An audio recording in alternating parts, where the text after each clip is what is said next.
Hi there! I'm Milena for the Kids Do interview, and I've just spotted today's guest. Welcome, famous author Dave Barry, one of the biggest pirate fans in the whole world. Oh, hey. Hope we've made you feel at home. Did, except I can't see anything. I think. This patch was on the wrong. Never mind. I don't need the patch. I'll take off my hat. I don't know why pirates wear them anyway, right? That's why there's no pirates around anymore. They couldn't see. They kept going into.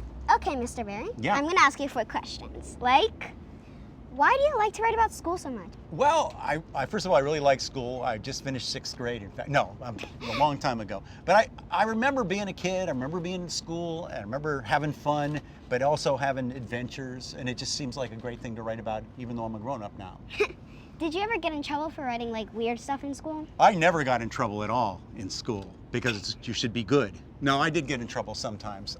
Not too much. So what's the most trouble you've ever gotten into school? Well, does this?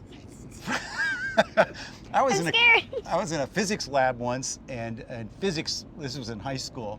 You study physics, and one of the physics things we used to study was gravity and what happened when you dropped physics equipment out the window. But that was a long time ago, and I'm sure nobody at Pleasantville High School is still mad at me.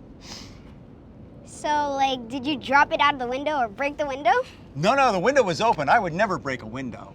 Oh, Kids okay. should not break windows. But a friend of mine, and I'm not going to give his name because it's television, is Joe DiGiacinto. And I would sometimes take things and drop them out the window. Just minor physics things, like weights and stuff, just because it was fun. And it turns out gravity worked every single time. What got you interested in writing? I always liked to write. When I was your age, I wrote. I read a lot. I read a ton when I was a kid. And when I got to high school, I started writing, trying to make my classmates laugh, try to be funny. And then when I got to college, I wrote. I was an English major, and I wrote for the school paper. And again, I tried to make my classmates laugh. And when I finally got out and became a newspaper writer, I still tried to make people laugh. And so that became my job. Well, I love writing. Like, I write notes whenever I'm mad or sad or happy. Happy is mostly. That's good. So, do people get to see your notes, or do you just write them? I write them to my mom, my family. Okay. Well, So- I'll publish them, and we'll both make money. Yeah. All right. Do you remember the first story you ever wrote? Yes, I do. I was like in 3rd grade, and it was about some kids who were they figured out that somebody's going to rob their dad's store, and they protected the store, and they won the day. And it was like I was very excited about it. 3rd grade. It wasn't like a big elaborate story, but it was a story. So one of your latest book, The Worst Night Ever, the main character is a ferret. So do you have any personal connections with a ferret? I don't really know any ferrets personally. I have dealt with ferrets, I've had people who had ferrets as pets, and they always seem kind of like having a rat for a pet. Like, why not just get a rat? They're cheaper. But I do like the idea of people having ferrets just because it seems kind of silly. So you're right, in my book, a ferret named Frank is probably the most important character in the whole book. So why a ferret then? I mean, why not a guinea pig or a mouse? Well, okay, let me ask you. Here's a writing question. Which sounds funnier to you? Guinea pig, mouse, ferret? Ferret. There you go. Ooh, The only word that can compete with ferret for that would be weasel. Weasel is also funny, but nobody ever has a weasel for a pet that I know of. So what's the most fun about writing for you? Well, there's a bunch of things. The idea that nobody's telling you what to do. You instead of going to a big company and having a boss who tells you, do this today, do that, you get to decide what you're going to do, what you're going to write about. So that's fun if you can think of something to write about.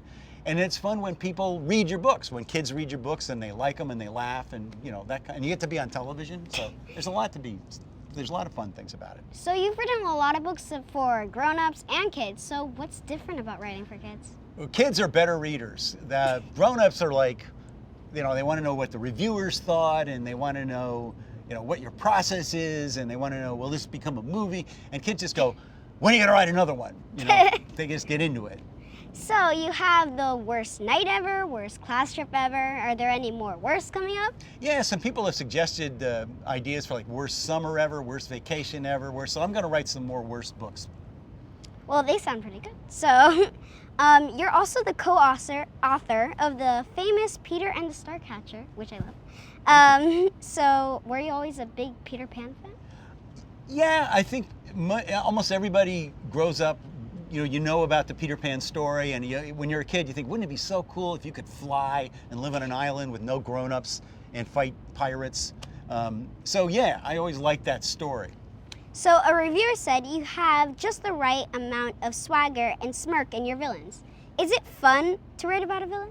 Yes, but our villain, our Captain Hook, he's a villain, but he's kind of incompetent. So his plans don't usually work out, but we enjoy writing Captain Hook. So what was it like to see your book turned into a Broadway play? It was amazing. We never thought, when you write a book, you think maybe it'll be a movie, but you don't think it'll be a play. And this guy, Rick Ellis, who wrote Jersey Boys, turned our book into a play, and it's the most amazing play.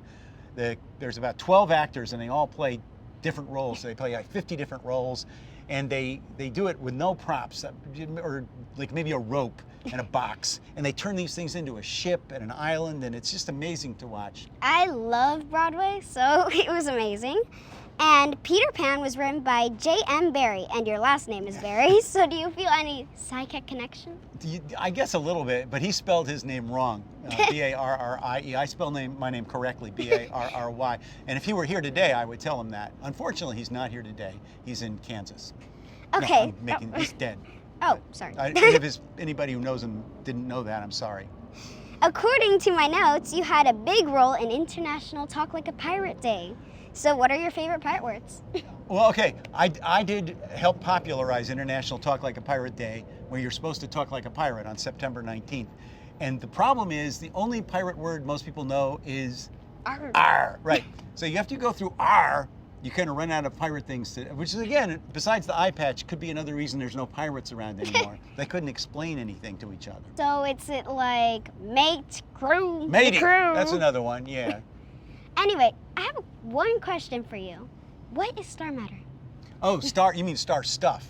Oh, Star Stuff. Okay. Star Stuff, in our book, Peter and the Starcatchers, it's Star Stuff that enables Peter to fly, enables him to never grow old. It's this stuff that falls from the sky, and sometimes it falls into the wrong hands. Sometimes bad people get hold of it, and then they develop these incredible powers and use them for evil. So the Starcatchers is this group that their job is to go around and catch it and get rid of it before the bad guys get hold of it. Yeah. Peter doesn't know any of this when the book begins. He discovers by coming in contact with Star Stuff, and then he becomes Peter Pan. Thank you, Mr. Barrie, and thank you for coming on Kids Stew. Thank you. I will remember to practice my R. And I will remember never to put this on again.